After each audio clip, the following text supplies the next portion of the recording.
Hey guys, and welcome back for another Autel tech tip. Today we're going to go over how to identify what kind of tool you're utilizing or you purchase. This is important for a couple reasons. First thing is, once you get a tool, you need to register the device. And you need a registration password for it, which is found in the same place.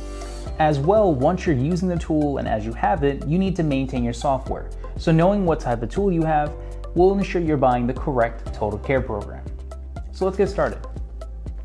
The first thing you're going to do is open your MaxiSYS icon. It's going to look like this right over here.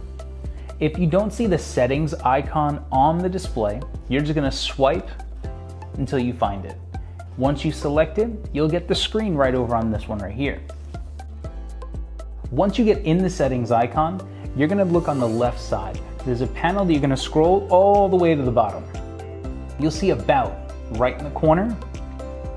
And on the right side of your screen, you're going to see all the information displayed that you're looking for, whether it be the product description, the serial number, or the registration password.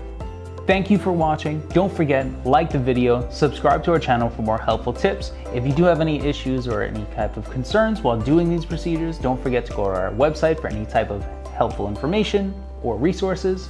Until next time, drive safe.